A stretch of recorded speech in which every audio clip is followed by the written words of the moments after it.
Hey, so today we'll talk about hexagonal architecture in Spring Boot microservices. And what we are going to see in this article written by Rahul Soni. First of all, kudos to him. I think he has written a good architectural article. So now we will talk about what is a hexagonal architecture. So it's can be called as ports and adapters, and it is a very powerful pattern for building modular, testable, and adaptable microservices. So in this blog, let's talk about these following things. So first, we will understand the area around hexagonal architecture.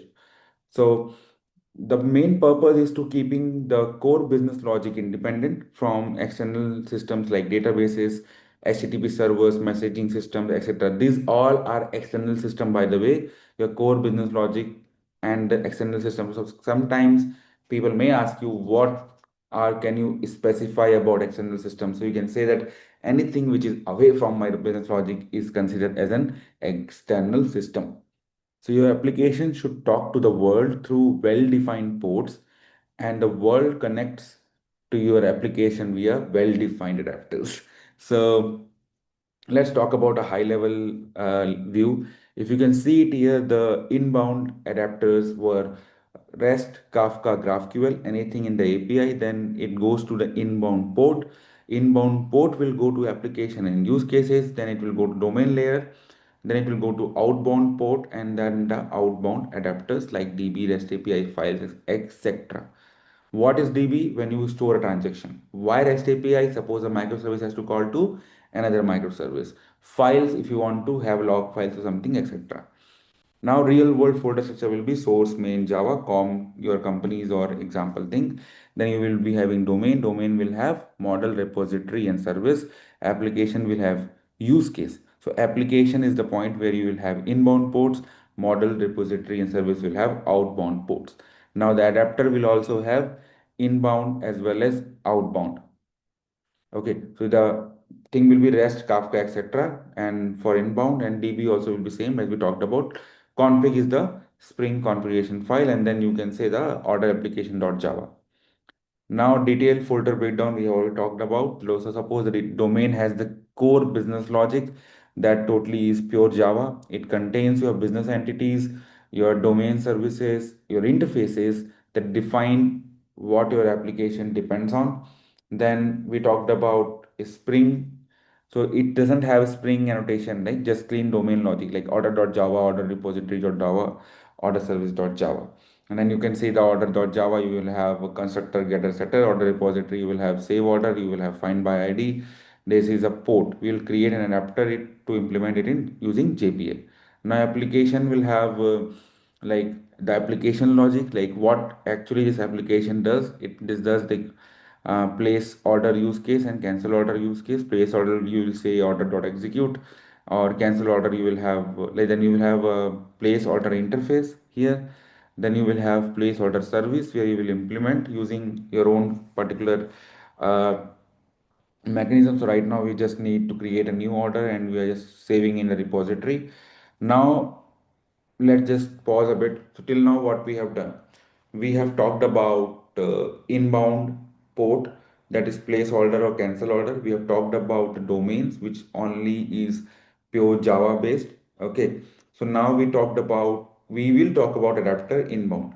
So what is this? This will be the adapter that calls the app, like using REST or API. So it contains the external facing logic that invokes use cases such as HTTP controllers, Kafka consumer, or command line commands. Okay. So like adapter will have inbound, it will have REST, it will have order controller.java, it will have DTO. So it will have two DTO, request and response. So order controller will have REST controller and at the rate request mapping orders, and then it will have private final place order. Okay. Now the public order controller will, like this is a small post mapping code. You will have, if everything is good, you will have this. Now the adapters, the app calls, okay, it is outbound. That is like order entity, JPA order, order mapper, and all those things. We have just taken example of our JPA order repository. It's an interface. And then we can talk about order persistent repository.